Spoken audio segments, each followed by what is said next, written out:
Bonjour Aurélie Trouvé. Bonjour. Merci d'avoir accepté notre invitation. Vous êtes notre 4e invité du Long Regard, cette série qu'on a lancée en septembre. Vous êtes agroéconomiste, porte-parole d'Attaque. On va passer 1 heure ensemble pour réfléchir à nos systèmes économiques. On va évidemment revenir sur la critique du système capitaliste, sur nos modes de consommation, sur nos modes de production, sur notre alimentation aussi, nos systèmes agricoles. On s'interrogera aussi sur les indicateurs de croissance, sur la question écologique et évidemment sur les questions démocratiques. Tout ça en 1 heure.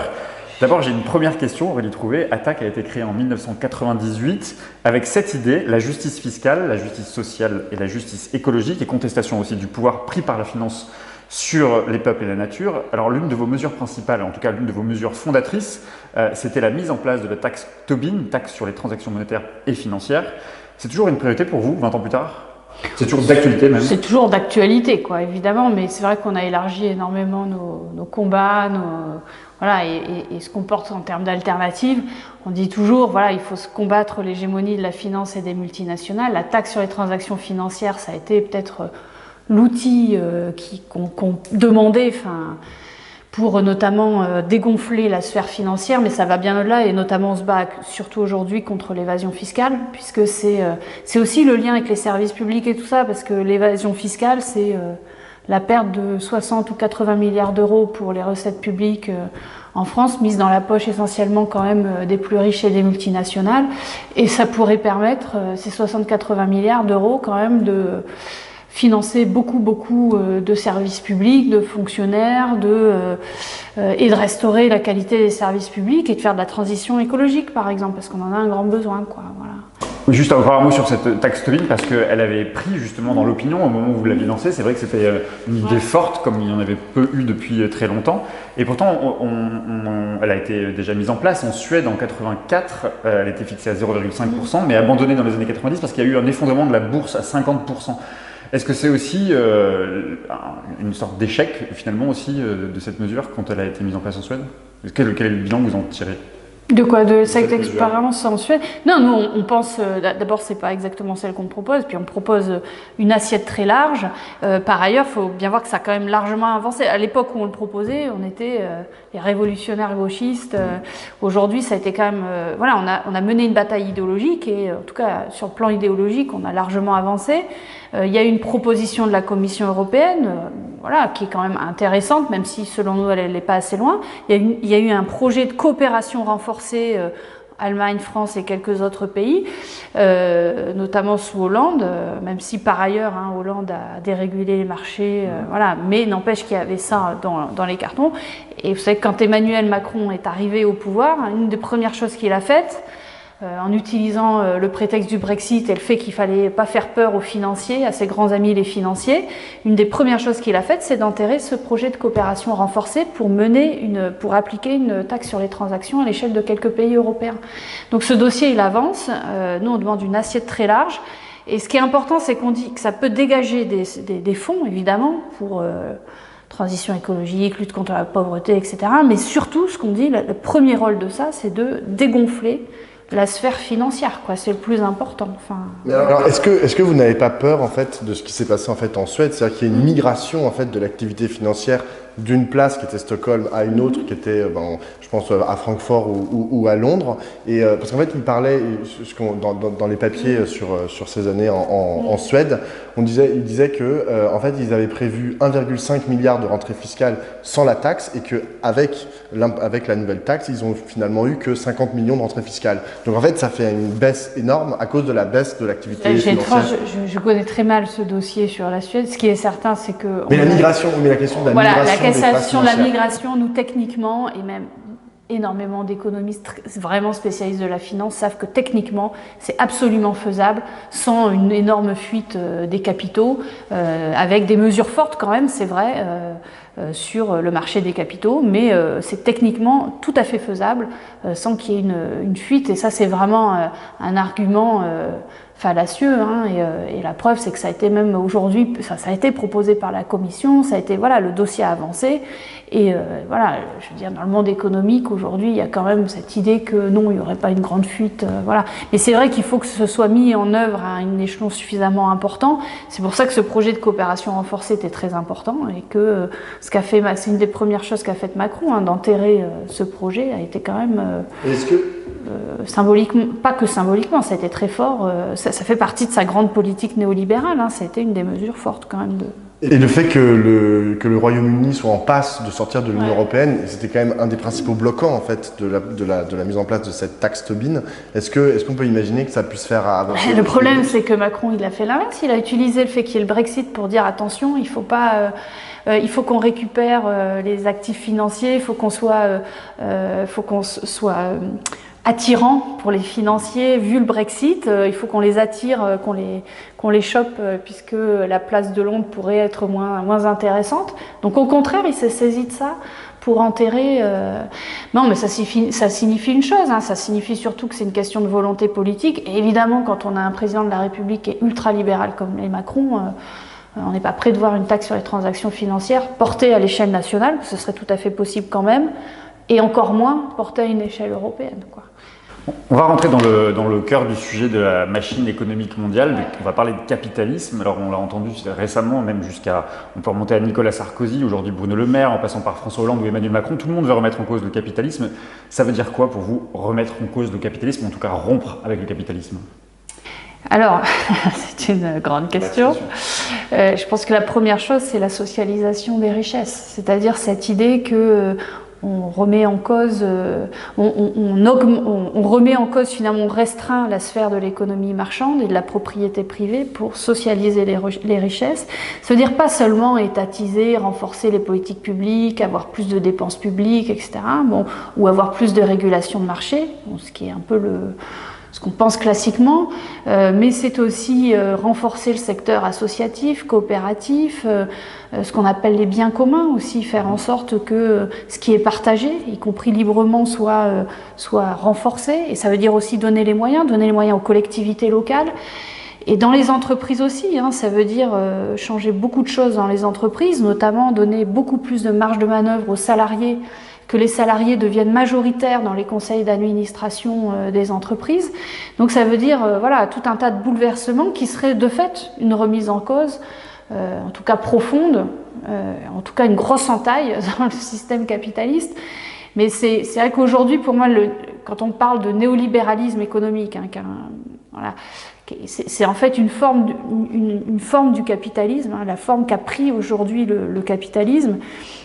Mais c'est vrai que de mon point de vue, se dire contre le capitalisme néolibéral ne suffit pas, parce que finalement, quand on prône la socialisation des richesses, ce qui est aujourd'hui devenu nécessaire pour partager les richesses, mais je pourrais en parler aussi face à la crise écologique, ça demande un changement profond de système qui va jusqu'à en fait l'attaque des racines profondes de ce système capitaliste et qui passe, de mon point de vue, par une socialisation des richesses, mais attention, c'est pas le système soviétique ou voilà, c'est y compris voilà ce système, ce monde associatif, coopératif, les biens communs, etc.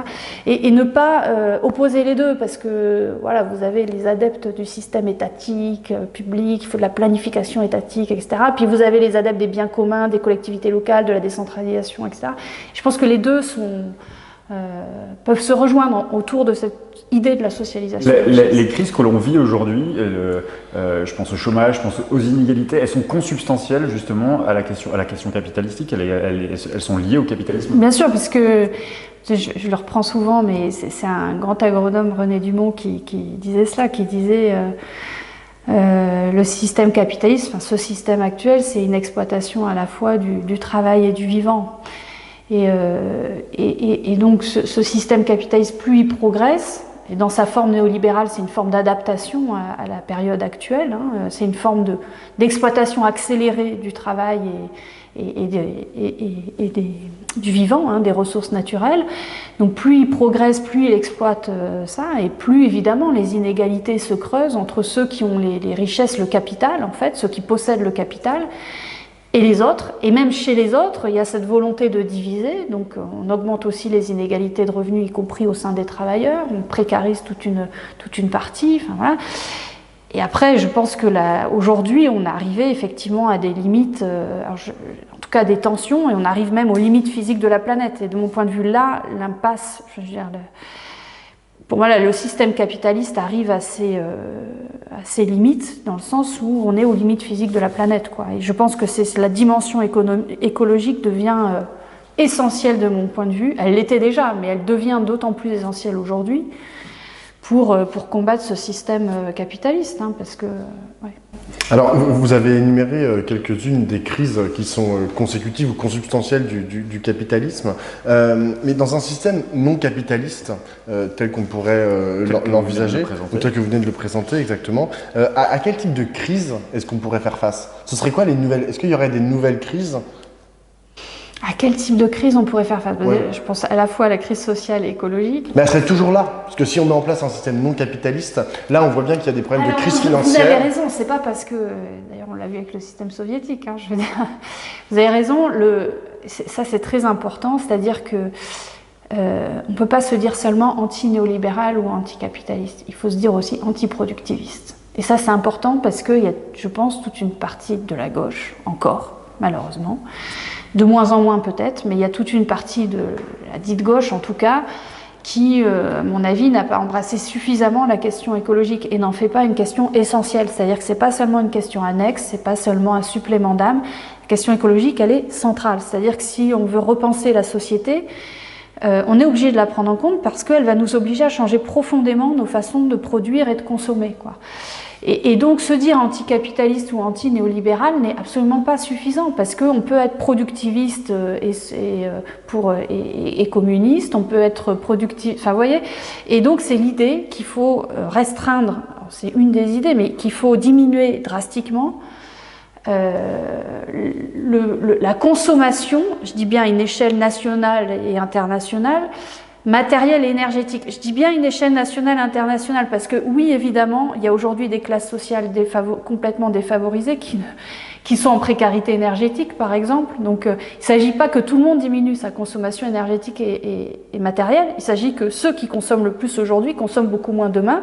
Il s'agit que les multinationales, qui sont les premières, les grandes industries, etc., les multinationales, mais pas seulement l'industrie, hein, Amazon en est un bel exemple, que ces multinationales diminuent drastiquement cette consommation. Bon, par ailleurs, moi je pense qu'il faut désarmer les multinationales tout court. Il faut s'attaquer, il faut que les multinationales soient désarmées véritablement. Bon, mais au-delà de ça, il y a cette idée de diminution de la consommation matérielle et énergétique à un niveau moyen, national et international. Et ça demande un chamboulement des façons de produire et de consommer, à commencer par la France, parce qu'on fait partie des pays dont la consommation est par habitant beaucoup trop importante du point de vue matériel et énergétique. Voilà, c'est vraiment la décroissance matérielle et énergétique à un niveau national, parce que je dis ça parfois à certains camarades qui me disent « Ouais, alors, et les pauvres ?» et là, évidemment, c'est pas... Mais c'est comment on s'organise dans la société, et là, mon point de vue, bah oui, il faut une planification forte, qui associe les collectivités locales, qui soit démocratique, qui associe le secteur associatif et coopératif, mais il faut planifier ça. Justement, ce qui est intéressant, c'est justement cette réflexion, parce que vous nous dites finalement qu'on ne peut pas penser à un système économique sans penser à la question écologique. Mais est-ce qu'on peut inventer, est-ce qu'il est possible d'inventer un système économique alors, je repose ma question plutôt, est-ce qu'il faut inventer un système économique mondialisé ou est-ce qu'il faut repenser un système économique justement plus localisé, comme vous le dites, effectivement, où on remet les villes au cœur de la machine? C'est quoi l'idée d'un système post-capitalistique? Est-ce que c'est une économie mondialisée avec des effets très locaux ou est-ce qu'au contraire c'est un système économique local qu'il faut privilégier? Moi je suis à fond pour une relocalisation des activités, pour une réponse progressiste.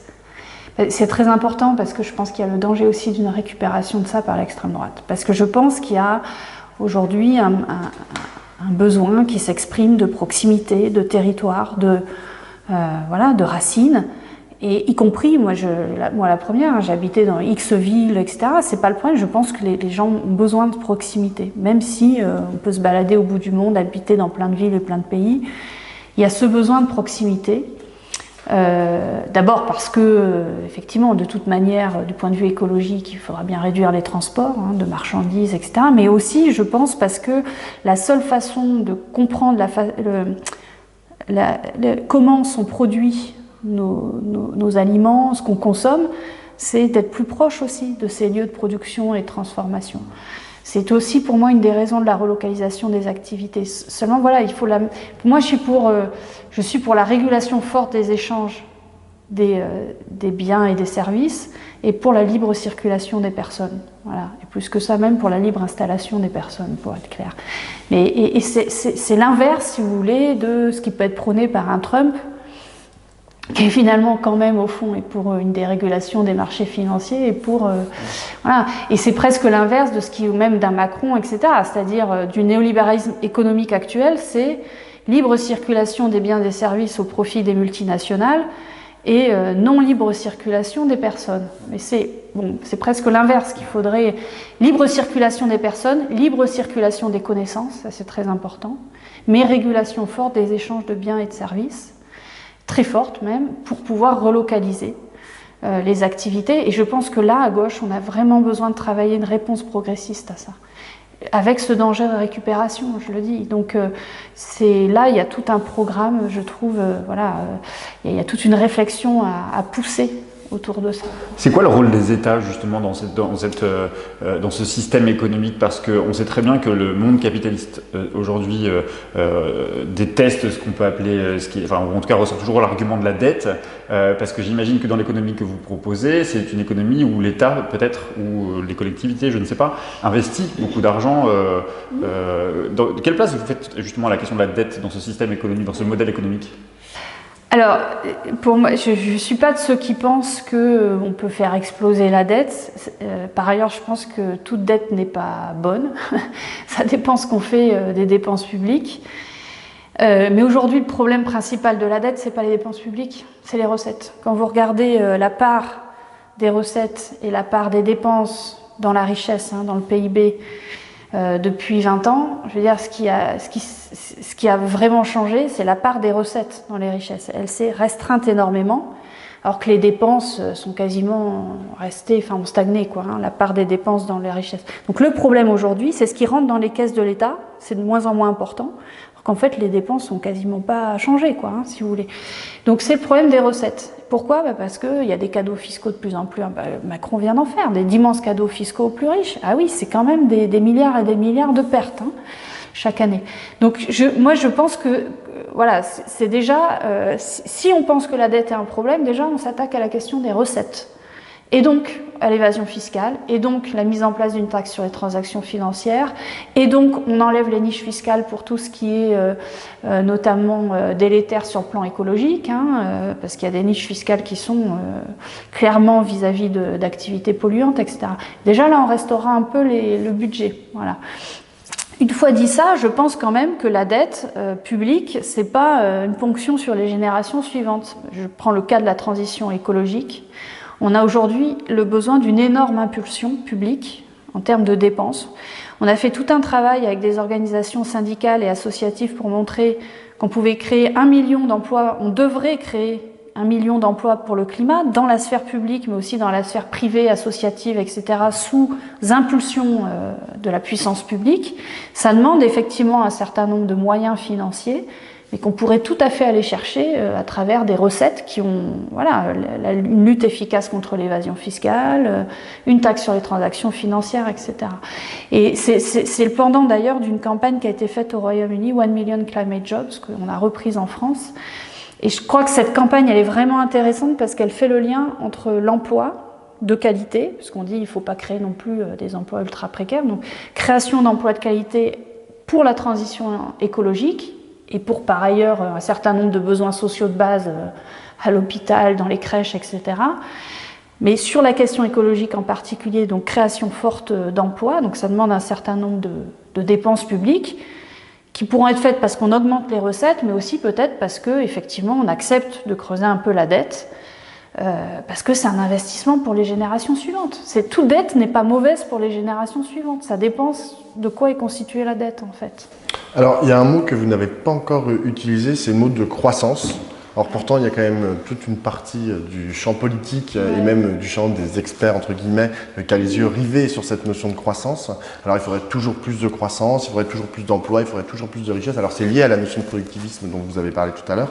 Mais du coup, je suppose que pour vous, la croissance n'est pas un bon indicateur, mais du coup, par quels indicateurs on le remplace ? Alors oui, il y a tout un travail fait par les collègues Jean Gadret et bien d'autres sur ces indicateurs de richesse ou de bien-être ou de bonheur, en fait. Et effectivement, aujourd'hui, je pense que c'est quand même généralement acquis que le produit intérieur brut n'est absolument pas le bon indicateur. Pour autant, on l'utilise tout le temps. Voilà, oui, pour autant, on l'utilise tout le temps. D'ailleurs, je viens de le faire sur les dépenses et les recettes publiques dans le PIB.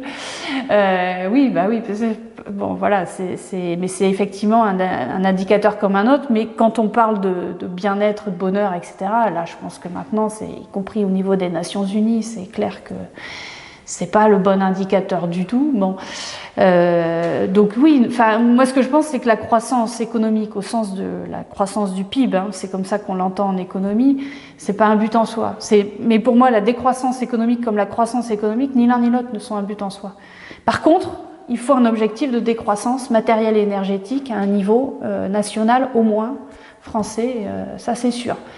Et donc, pour moi, c'est ça qui est important, c'est la décroissance matérielle et énergétique, c'est pas la décroissance économique telle qu'on peut l'entendre, et d'ailleurs telle qu'on peut la mal évaluer. D'ailleurs, personne n'a prouvé que pour avoir une décroissance matérielle et énergétique, il faudra avoir une décroissance économique et vice-versa, ou qu'il faudrait une croissance économique. Enfin, et donc, ça devrait être ça l'objectif, c'est comment on remplit des objectifs de décroissance matérielle et énergétique, et notamment énergétique, face notamment aux émissions de gaz à effet de serre, mais aussi la croissance matérielle et énergétique, c'est pas seulement les émissions de gaz à effet de serre, c'est la pollution de l'air, c'est la pollution des eaux, des sols, c'est la crise de la biodiversité dont on parle pas assez, parce qu'il y a d'autres crises que la crise climatique. Il y a des crises écologiques diverses qui sont très graves. La crise de la biodiversité est extrêmement grave aujourd'hui.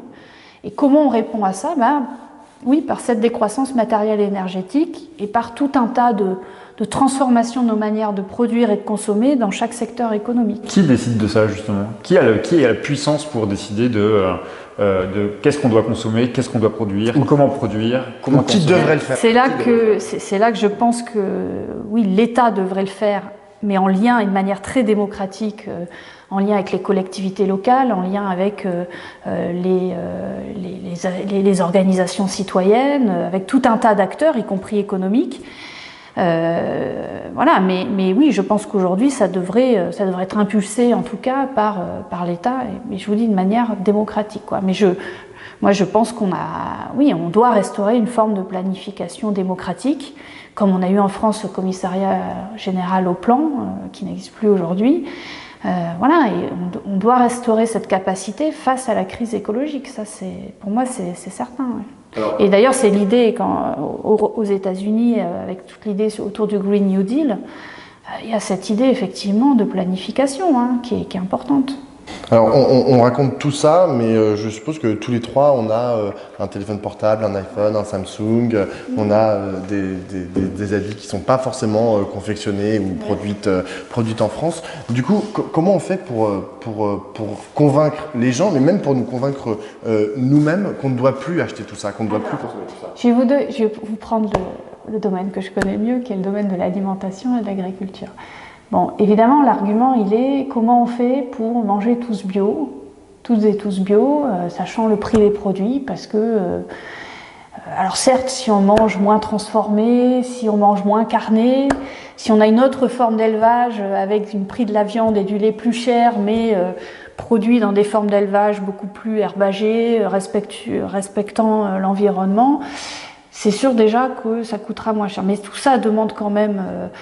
le problème, c'est que le bio aujourd'hui, c'est quand même une certaine classe socio-culturelle et en général des gens qui ont plus d'argent.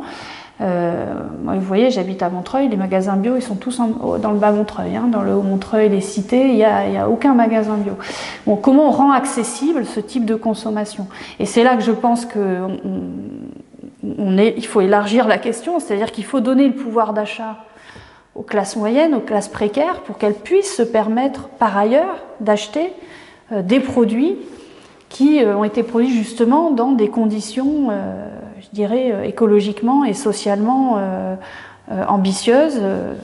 Voilà. Donc ça demande une redistribution des richesses pour permettre cette consommation de base, de produits de base, vêtements, alimentation, etc. Voilà. Ça demande de combattre par exemple l'obsolescence des produits. Ça demande une forme, quand je parle de relocalisation, ça demande une forme de régulation des marchés internationaux. On pourrait mettre des normes beaucoup plus importantes encore en Europe et faire en sorte que les produits qui sont importés doivent respecter ces règles-là du point de vue environnemental et sanitaire au moins, si ce n'est du point de vue social. Hein. Et puis par exemple, je vais vous donner l'exemple du bio, mais on pourrait faire en sorte déjà que toutes les cantines, toute la restauration collective soient en produits bio et de proximité dans un rayon de 100, 200, 300 km. Si déjà on faisait ça, on permettrait à tous les enfants de France de manger bio, quelle que soit leur classe sociale. Donc vous voyez, il y a tout un tas de moyens aujourd'hui publics pour permettre que ce soit accessible, pas seulement à une classe socio-culturelle très élevée, quoi. Et c'est ça le problème, c'est comment on rend accessible ça. Et donc ça veut dire aussi une grosse formation. Par exemple, dans les cantines, ça veut dire aussi des animateurs, des formateurs, des enfants qui discutent, par exemple, on pourrait avoir des échanges avec les producteurs agricoles qui viennent expliquer comment ils produisent, pourquoi c'est important de manger bio, etc. Vous voyez, il y a tout un champ possible, des associations qui viennent expliquer aussi, il y a tout un champ possible pour transformer ces manières de consommer et que ce soit accessible, parce que ça a raison, c'est ça, parce qu'aujourd'hui il est en train, par exemple sur l'alimentation, de se créer vraiment, de mon point de vue, une forme de dualisation, c'est-à-dire que le bio, pour une toute petite partie de la population, produit par ailleurs par une petite partie des exploitations agricoles. C'est comment on fait pour relier les deux, pour élargir ça. Alors, mais je voudrais quand même revenir sur la question de l'iPhone et sur la question, non, mais sur la question des téléphones, parce que mine de rien, en fait, on a, quand vous parlez des classes sociales plutôt privilégiées qui ont accès au bio, mais qui sont aussi parfois ultra conscientisées, comme par exemple nous, on sait très bien que Apple est une multinationale qui pratique l'évasion fiscale de façon ultra massive et qui produit ce genre de choses de façon pas tout à fait très honnête et dans des pays, voilà, en exploitant les êtres humains. Du coup, qu'est-ce qui fait, enfin, comment est-ce que c'est pas un problème en fait que même nous, même moi, alors même que je suis conscientisé et que je suis issu plutôt d'une classe socio-professionnelle privilégiée, je consomme mal. Est-ce qu'il n'y a pas un paradoxe hyper problématique? Pour nous qui sommes conscientisés, mais moi je pense que en fait, on réglera pas le problème en culpabilisant le consommateur. C'est-à-dire que c'est pas le problème de toi, moi. Voilà, c'est à un niveau macroéconomique et des politiques publiques, ça réglera. C'est la responsabilité de la puissance publique en lien avec les citoyens, ce monde associatif, coopératif, économique. Hein, économique, c'est à ce niveau-là que ça se réglera. Et je pense. Voilà, et quand vous dites que ça se réglera à ce niveau-là, est-ce que ça veut dire que ça inclut aussi des privations, enfin de priver aussi certaines libertés? Je pense notamment vous parliez de la question écologique, mais par exemple la question des voyages. Est-ce qu'il doit y avoir une régulation presque étatisée de pas plus de 2 déplacements à l'étranger dans une distance suffisante? Est-ce que ça peut aller jusque-là?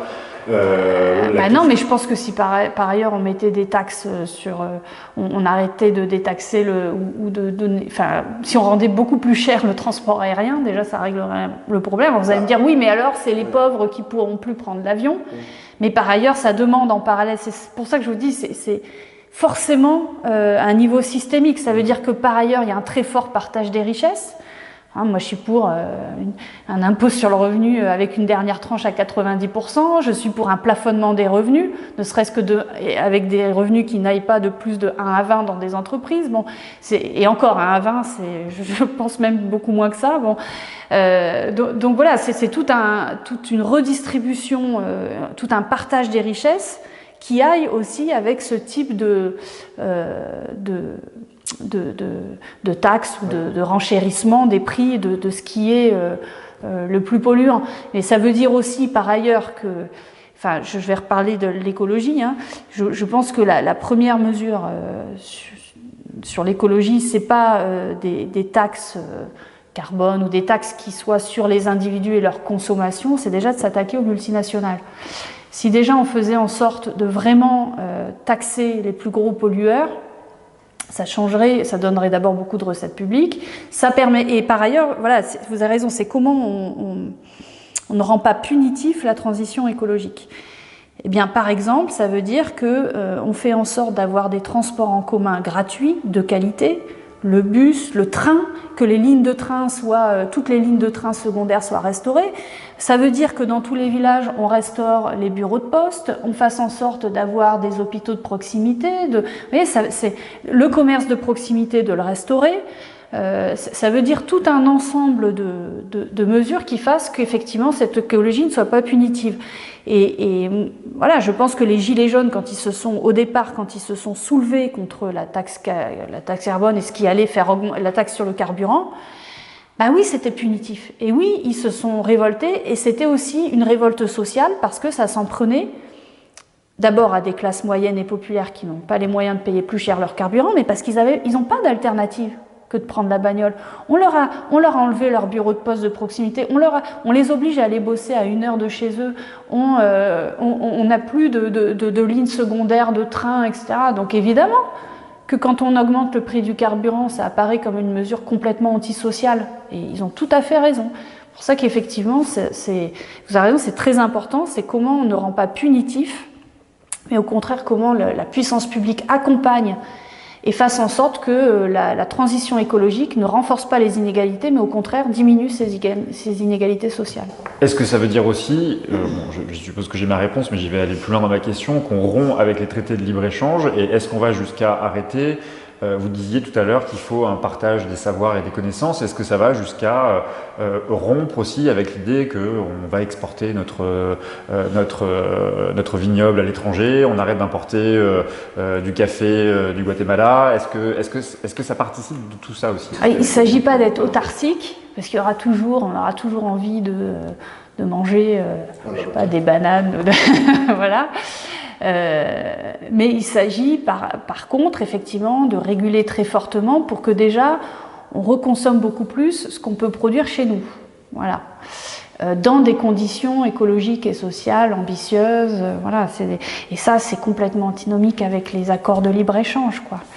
Et après, alors ça c'est important, cette question-là sur la régulation, parce que dans le même temps où on combat les accords de libre-échange, on reste un mouvement altermondialiste à attaque, c'est-à-dire qu'on dit que on n'est pas anti-mondialiste, il y a certaines formes d'échange, d'abord libre circulation des personnes et des connaissances, mais même sur les biens et services, des échanges qui pourraient être très régulés et qui demanderaient en fait une régulation internationale, qui demanderait des institutions multilatérales, une OMC complètement refondée, une Organisation mondiale du commerce complètement refondée ou autre chose, peu importe, c'est un faux débat en fait, mais en tout cas qui soit fondée non pas sur la libre concurrence comme l'est aujourd'hui l'OMC, mais qui soit fondée d'abord sur le respect des droits humains fondamentaux et la réponse à la crise écologique. Par ailleurs, qui puisse aussi prendre à bras-le-corps la question des migrations, avec le respect plein et entier des droits humains fondamentaux. Bon. Donc il y a absolument besoin d'instances multilatérales de régulation, mais qui soient dans des règles complètement différentes. Vous allez me dire, est-ce que c'est totalement utopiste? Ben non. D'abord parce qu'il y a eu des tentatives avec la charte de la Havane après la Seconde Guerre mondiale, portée notamment par Keynes, parce qu'il y a eu, alors quand on creuse un peu, moi si je parle par exemple des produits agricoles, il y a eu des accords internationaux de régulation de marché qui ont permis une stabilisation des prix internationaux, qui ont permis du coup aussi une stabilisation des recettes pour les pays exportateurs, les pauvres. Enfin, il y a eu des tentatives de coopération, vraiment de coopération internationale, dans les années 50, 60, 70, qui ont ensuite disparu avec la vague néolibérale, hein, mais ça a existé. Et c'est pas totalement utopiste du tout. Les néolibéraux nous font croire que c'est n'importe quoi, jamais ça existera. Ça existait en fait. Ça existait après la Seconde Guerre mondiale notamment. Et évidemment, il faudrait les revoir, les repenser totalement. Mais nous, on continue à penser qu'il faut absolument cette régulation internationale. Donc vous voyez, on n'est pas du tout... Et ça, c'est important à dire parce que, y compris, parfois on veut nous mettre dans le même sac que des nationalistes. Non, on est des internationalistes et des altermondialistes, mais pour une mondialisation qui soit complètement différente de celle d'aujourd'hui. Alors, vous êtes agroéconomiste et on sait que vous avez beaucoup travaillé sur les questions européennes, notamment. Par exemple, la politique, la PAC, la politique agricole commune, pour vous, c'est un obstacle, en fait, à l'agriculture raisonnée dont vous parlez, ou c'est plutôt aujourd'hui un bénéfique? Alors, moi, est-ce qu'il faut une PAC ou pas? En tout cas... moi, je pense que si on supprime la PAC, ça ne résoudra rien. D'ailleurs, les néolibéraux en rêvent, hein, de supprimer la politique agricole commune. C'est le premier budget, je crois. Ouais. Alors là, maintenant, égalité à peu près avec la politique régionale, et même ça va devenir le deuxième budget.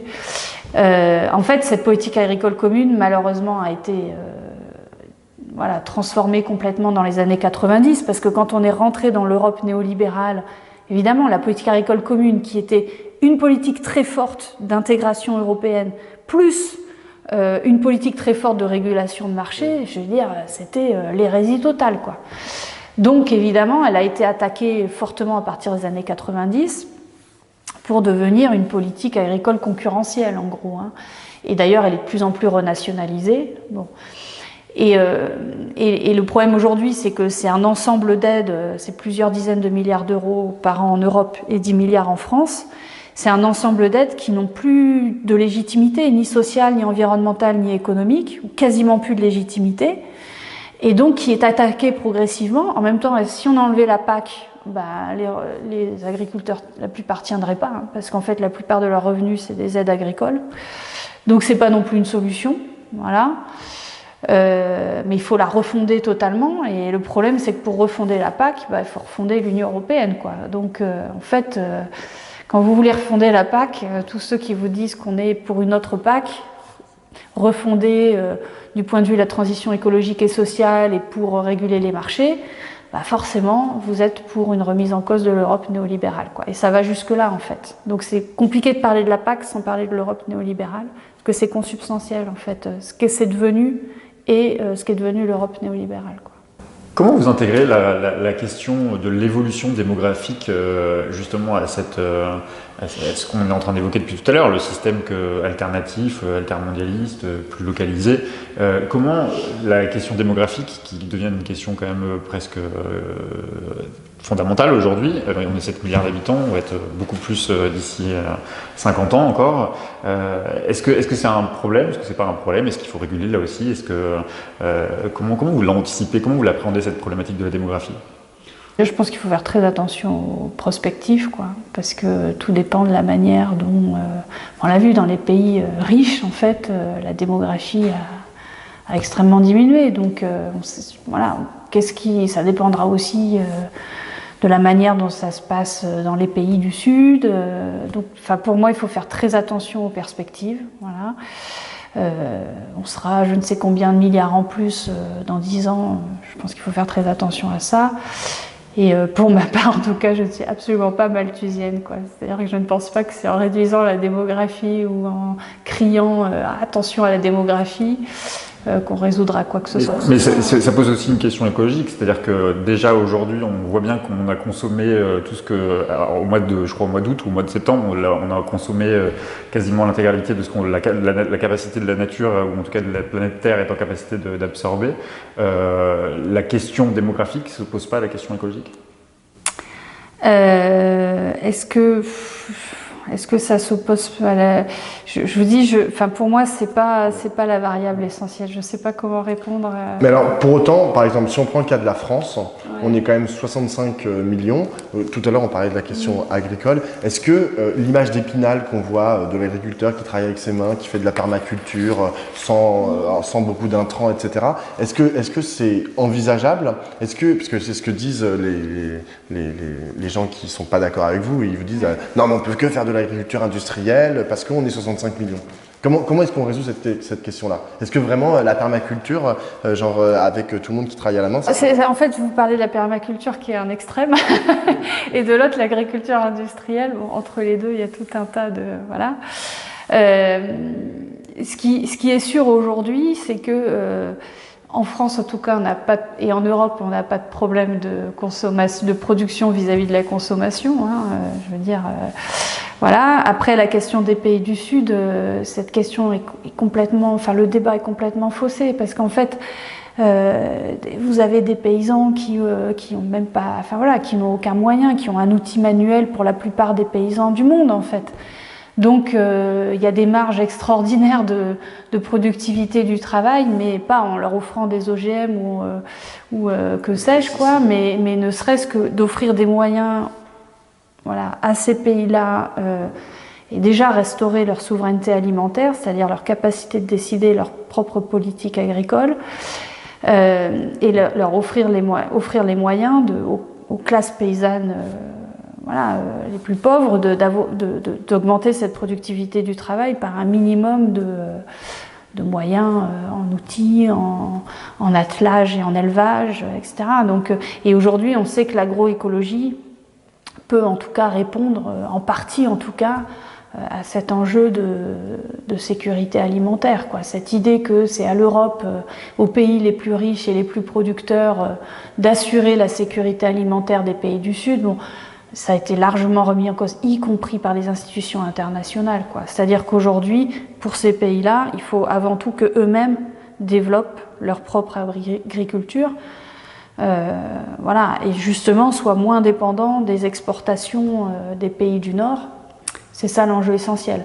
Ensuite, en ce qui concerne nos pays, la sécurité alimentaire, oui, ça reste important. J'ai envie de dire c'est la sécurité alimentaire avant tout des classes les plus défavorisées, avec des déséquilibres nutritionnels aujourd'hui qui sont avérés dans les classes sociales, chez les plus pauvres, hein, et même chez beaucoup de monde. Hein. Il y a beaucoup de monde qui est aujourd'hui dépendant de l'aide alimentaire et de plus en plus. Et cette aide alimentaire n'a pas les moyens d'assurer complètement cette alimentation, et en plus avec un équilibre nutritionnel. Donc c'est là qu'est surtout l'enjeu. Et aujourd'hui, rien ne démontre que l'agriculture industrielle soit plus productive. Ce qui est important, par ailleurs, c'est pas tellement d'augmenter le volume produit par hectare ou par travailleur, c'est de restaurer la richesse, la valeur ajoutée nette produite par un travailleur. Et ça, aujourd'hui, de plus en plus de travaux montrent que eh bien, l'agroécologie, l'agriculture qu'on appelle économe autonome et le bio, au contraire, peuvent être beaucoup plus producteurs de richesse par travailleuses et travailleurs agricoles que ne l'est ce qu'on appelle l'agriculture industrielle. Beaucoup moins dépendant des aides, beaucoup plus résilient face aux crises économiques. Donc au contraire, il y a aujourd'hui, je pense même du point de vue strictement économique, sans parler de l'emploi et de l'environnement, hein, ces formes d'agriculture dites alternatives, agroécologie, économe, autonome, bio, etc., ou des appellations d'origine protégée très ambitieuses comme l'île Comté ou d'autres, sont capables de produire beaucoup plus de richesses souvent, et sont beaucoup plus résilientes et peuvent faire face aux crises économiques beaucoup plus que cette agriculture industrielle. On va en venir aux questions plus politiques. Mais qui sont évidemment liées à tout ce qu'on vient de se dire. J'avais envie de vous interroger quand même sur la proposition que vous nous faites, ou en tout cas la proposition que vous avez faite de quel modèle économique, quel modèle de développement ou quel modèle d'échange. Est-ce que les soulèvements qu'on voit en ce moment, justement, c'est ceux qu'on a pu voir au Chili, au Brésil, il n'y a pas si longtemps en Italie, en Algérie, en France aussi avec les Gilets jaunes, est-ce que finalement c'est pas la démonstration que l'altermondialisme a de beaux jours devant lui, est-ce que c'est pas justement une manière de voir, vous avez eu raison avant les autres il y a très longtemps en fait, est-ce que vous y voyez justement une revendication assez globale? Est-ce que les luttes sont différentes d'un endroit à l'autre, mais souvent la question démocratique, la question sociale est souvent au cœur de tout ça, la question des inégalités.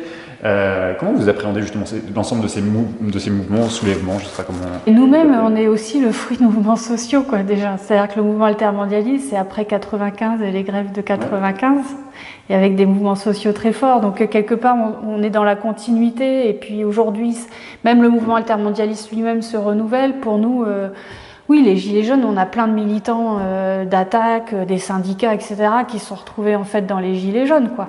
En tout cas, autour des revendications de justice sociale, fiscale, et qui ont été actifs, quoi, hein, dans ce mouvement-là. Donc, pour nous, il n'y a pas d'un côté le mouvement climat ou le mouvement Gilets jaunes et le mouvement altermondialiste, quoi, déjà. Enfin, il y a vraiment des liens entre tous ces mouvements-là. Ce qui fait aussi sans doute que le mouvement des Gilets jaunes s'est retrouvé très vite autour de ces revendications de justice sociale, fiscale et environnementale, hein, parce qu'il y a eu des liens notamment avec le mouvement climat.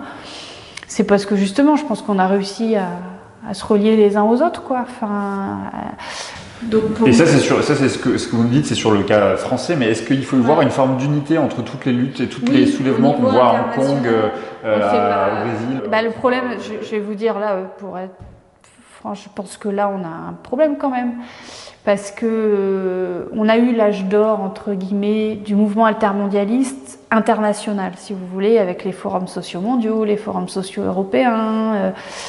et avec une énorme dynamique de convergence, ou en tout cas d'échange, on se nourrissait les uns les autres entre mouvements de tel et tel pays et telle région du monde. Et ça, je pense qu'on l'a un peu perdu. En tout cas, c'est plus aussi fort qu'avant. Et pourtant, il y a tous ces mouvements aujourd'hui au Chili, ailleurs, dans Hong Kong, etc., qui montrent qu'il y a une effervescence. Bon, puis il y a eu avant les mouvements, les révolutions arabes, etc. Enfin, il y a eu tout un tas de mouvements aussi dans les années précédentes.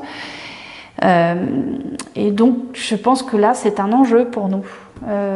Et le mouvement altermondialiste proprement dit, et une association comme ATTAC notamment, quoi. C'est comment on reconstruit ça. Et donc, par exemple, l'année prochaine, alors pas cette année, l'année suivante, on va à nouveau avoir une université européenne des mouvements sociaux, voilà, qui pour nous va être importante parce que c'est un des lieux quand même de rencontre des mouvements sociaux européens. Au début, c'était l'université des ATTAC d'Europe, mais qu'on a élargi et qu'on construit vraiment maintenant entre mouvements, enfin qu'on souhaite construire entre mouvements sociaux. Donc il faut qu'on reparte dans cette dynamique de lien, d'enrichissement mutuel.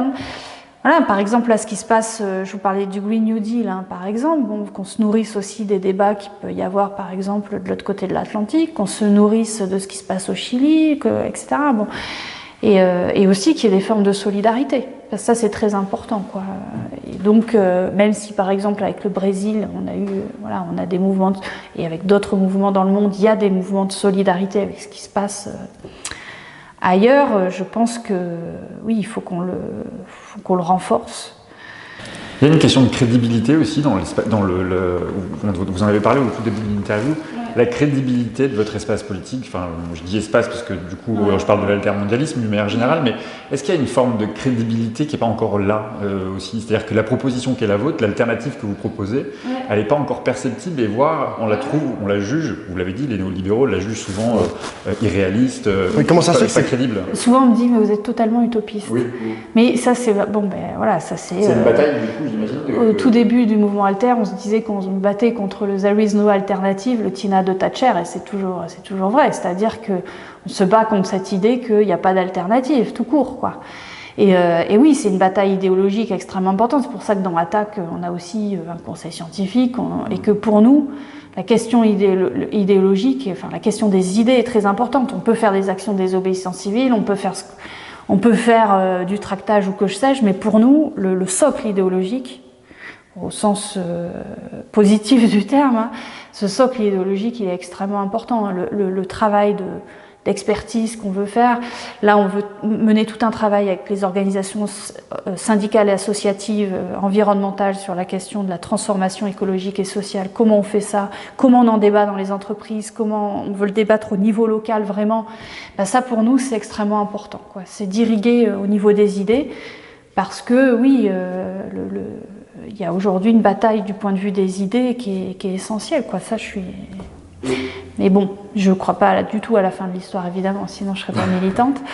Donc c'est un travail de fourmi, mais... Voilà. Qu'est-ce qui fait, d'après vous, qu'aujourd'hui, quand un Elon Musk qui dit qu'on va aller vivre sur Mars apparaît comme plus crédible que notre espace politique qui dit juste on va réduire les inégalités? Je ne suis pas sûre qu'il apparaisse plus crédible. Alors, du coup, je voudrais aussi faire un mot là-dessus. Je pense que le mouvement des Gilets jaunes a conscientisé tout un pan de la population. Je pense qu'aujourd'hui, ce qui se passe sur les retraites, avec 60 ou 70% des gens qui sont pour le mouvement des grèves, dans les sondages, bon évidemment il y a des limites aux sondages, mais quand même c'est en augmentation dans les sondages. Donc ce soutien qu'il y a au mouvement des retraites, ce qu'il y a eu dans les Gilets jaunes, avec les Gilets jaunes, ça montre quand même qu'il y a un énorme ras-le-bol qu'il y a un rejet de Macron, mais pas que de Macron, de sa politique ultralibérale. Il y a un besoin de justice sociale, fiscale et écologique. Dans le mouvement climat, je veux dire, pas seulement en France, je veux dire, un des slogans principaux, c'est « changeons le système, pas le climat ». Donc c'est vraiment des batailles systémiques qui s'attaquent au système, quoi. Donc je pense qu'au contraire, on est en train d'avancer et de gagner du terrain sur le plan idéologique, mais justement, c'est de mon point de vue ce qui explique aussi que que, en fait, il y ait de plus en plus de répression policière, que la main armée de l'État soit de plus en plus forte, parce que ils sentent bien aussi que ils sont attaqués. Le compromis néolibéral est attaqué. Enfin, ce qu'on nous impose, du point de vue, ce qu'on nous impose aujourd'hui, c'est attaqué de plus en plus parce qu'on avance du point de vue des idées. Et donc la façon d'y répondre aujourd'hui pour maintenir l'ordre, reproduire les rapports sociaux, la façon de faire ça, c'est maintenant d'avoir cette main, cette main armée entre guillemets. Enfin, je dis armée parce qu'elle est véritablement armée. Je veux dire, quand on enlève des dizaines de mains, 2 yeux, etc., c'est une main armée, quoi. Est-ce que vous diriez qu'il y a une majorité d'idées à gauche, un consensus à gauche pour mener à bien ce combat? Et le porte-pouvoir. Alors pour moi déjà, la gauche ne se réduit pas aux partis politiques, et fort heureusement. Je pense qu'aujourd'hui, les mouvements sociaux... Alors moi, je ne suis pas de ceux qui pensent qu'il faut enterrer le mot gauche. Je pense qu'on a un énorme besoin de restaurer l'idée de gauche. Je pense que cette idée de gauche, elle doit inclure les mouvements sociaux, les syndicats, les associations environnementales, etc. Que la gauche, c'est vraiment des valeurs fondamentales de partage des richesses et de réponse à la crise écologique en partageant les richesses, de respect des droits humains fondamentaux, et que cette gauche-là, oui, elle doit se construire bien au-delà des partis, et que, oui, par contre, je pense qu'aujourd'hui, si on veut partager les richesses, si on veut faire face à la crise écologique, tout en s'articulant avec l'urgence sociale, ça se fait par un profond changement de système. Ça veut dire attaquer le capitalisme néolibéral, attaquer les multinationales et un rapport de force avec les multinationales, un rapport de force avec les classes les plus riches. Et au niveau des partis politiques, tous ceux qui se disent de gauche ne sont sans doute pas là-dessus. Voilà. Même si ça va sans doute évoluer, je pense que les mouvements des Gilets jaunes vont faire évoluer beaucoup de choses. Comment vous prenez le pouvoir ? D'abord, je pense que la prise de pouvoir, elle n'est pas seulement au niveau institutionnel. C'est prendre le pouvoir au niveau des idées, déjà. Prendre le pouvoir... Mais pour changer, j'imagine, quand on fait de la politique, le secteur associatif, le secteur syndical, le secteur intellectuel fait de la politique de manière générale. À un moment donné, vous voulez changer aussi le système, vous voulez changer la vie des gens. Donc il faut passer par... Et évidemment, il faut prendre le pouvoir dans les idées, il faut prendre le pouvoir dans les entreprises, il faut prendre le pouvoir dans la société, et ça passe aussi par une prise de pouvoir institutionnelle, ça je suis tout à fait d'accord. Et donc même si les mouvements sociaux, on est en autonomie par rapport aux partis politiques, évidemment que on est complètement concerné par la question du débouché politique, enfin, de mon point de vue en tout cas. Vous êtes confiante sur ce débouché justement ? Je pense que la situation est très compliquée du point de vue politique et électoral. Je pense qu'aujourd'hui, heureusement, il y a des mouvements sociaux très, très dynamiques en France. Après, je suis optimiste parce que je crois en la capacité quand même de la gauche politique à faire les alliances qu'il faut, à se renouveler. Je pense qu'aujourd'hui, leur rapport aux mouvements sociaux ne va pas. Je pense qu'il y a un rapport quand même qui se résume essentiellement soit du mépris, soit de l'instrumentalisation. Et donc je pense que oui, il y a un besoin de reconfiguration des rapports des partis avec les mouvements sociaux. Mais il y a aussi, du point de vue des mouvements sociaux, une idée qui est la politique électorale, c'est mal.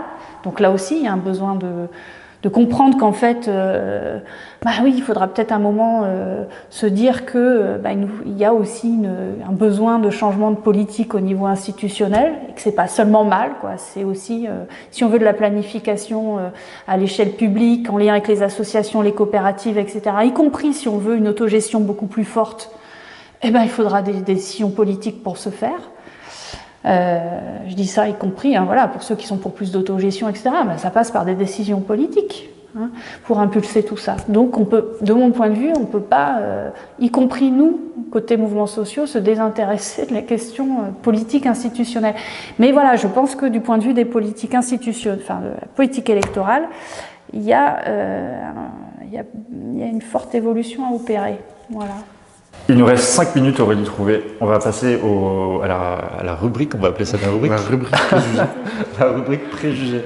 On a 5 préjugés, vous avez 1 minute par préjugé. Pablo. Ouais, je commence par le premier préjugé. la décroissance énergétique et de production, c'est renoncer à son confort matériel? Eh ben, je pense qu'on peut avoir une sobriété heureuse et que ça passe par une bataille idéologique pour montrer qu'on n'est pas obligé d'avoir 2 bagnoles, ou même une bagnole d'ailleurs, et que si on faisait en sorte que les outils communs comme les transports en commun soient accessibles, voire gratuits, de qualité, etc., voilà, s'il y avait tout un changement dans la société, on pourrait rendre la consommation individuelle, matérielle et énergétique synonyme de bonheur. Voilà. Donc je crois en la sobriété heureuse à condition que tout le monde puisse accéder aux droits humains fondamentaux, de se nourrir, de se loger, de se chauffer, etc. Et à condition d'avoir les outils communs pour ce faire. Voilà, je sais pas. Préjugé numéro 2, l'économie est une discipline de droite. Alors là, mais pas du tout. Moi, je suis économiste et je le revendique. Et je pense que c'est très important de restaurer l'idée que l'économie peut être progressiste parce que je crois en une économie au service de la société. Pour moi, l'économie, c'est d'abord le progrès social et écologique. C'est comment les échanges, on met au service, si vous voulez, du progrès social et écologique, du partage des richesses, etc. Comment on met au service de ça les échanges, la production, la consommation, voilà. Et donc, il faut savoir que dans le champ économique et académique, il y a énormément d'économistes qui n'ont pas forcément toujours droit au chapitre, qui ne sont pas forcément dans les lieux de pouvoir les plus importants. Mais il y a énormément d'économistes qui sont au contraire très ouverts à d'autres disciplines et qui sont au contraire des économistes de gauche. Voilà. Préjugé numéro 3, la France ne peut pas tourner le dos au monde tel qu'il va parce qu'on est tout petit par rapport aux Chinois et aux Américains. Ça, c'est ta grand-mère qui dit ça. C'est ma grand-mère. La France, qu'est-ce qu'elle peut faire? Elle peut faire beaucoup de choses déjà. Elle peut pas le faire toute seule, donc ça veut dire qu'effectivement, si on avait un gouvernement qui arrivait au pouvoir vraiment de gauche, progressiste, etc., il lui faudrait évidemment discuter et faire des alliances avec d'autres pays ou des mouvements sociaux dans d'autres pays. Mais on peut faire beaucoup de choses en France même et penser qu'il faut absolument un changement ailleurs, je pense que c'est ce qu'utilisent aujourd'hui ceux qui nous dominent, les dominants, les néolibéraux, pour qu'on ne fasse rien, voilà, et qu'on ne change rien. Préjugé numéro 4, la mondialisation telle qu'elle existe aujourd'hui nous apporte plus d'avantages que de désagréments. On pourrait même dire le capitalisme, c'est le progrès humain finalement. Ça dépend quelle mondialisation. La mondialisation néolibérale, je pense qu'elle nous apporte beaucoup plus de désagréments qu'autre chose. Mais on pourrait avoir, comme je le disais, une mondialisation très régulée, fondée sur les droits humains fondamentaux, la libre circulation des personnes et des connaissances, qui soit une belle mondialisation. C'est pas celle qu'on connaît aujourd'hui. Préjugé numéro 5, on ne pourra pas nourrir 10 milliards d'êtres humains. Je pense que si, mais je suis pas sûre du tout qu'on arrive à 10 milliards d'êtres humains. Déjà 7. Déjà, il faudrait, voilà, et 7 milliards, bien sûr que si. D'ailleurs, on a de quoi nourrir les 7 milliards aujourd'hui. Simplement, c'est une question de répartition de l'alimentation. Après, il est vrai que ça demanderait sans doute une baisse, notamment de l'alimentation carnée au niveau mondial, et en particulier dans nos pays qui consomment beaucoup trop d'alimentation carnée. Je le dis d'emblée parce que voilà, je ne suis absolument pas contre l'élevage, mais je suis pour d'autres formes d'élevage avec de la viande, du lait et des produits animaux payés beaucoup plus cher, mais qui soient de qualité et qui soient respectueux de l'environnement. Mais ça veut sans doute dire effectivement chez nous une baisse de cette alimentation carnée. Voilà, à des prix plus élevés. Donc ça ne veut pas dire la mort des éleveurs du tout, ça veut dire des éleveurs qui vivent mieux et plus en lien avec l'environnement, même si déjà beaucoup sont dans cette voie-là. Voilà. Merci beaucoup Aurélie Trouvé. Merci. Merci à vous.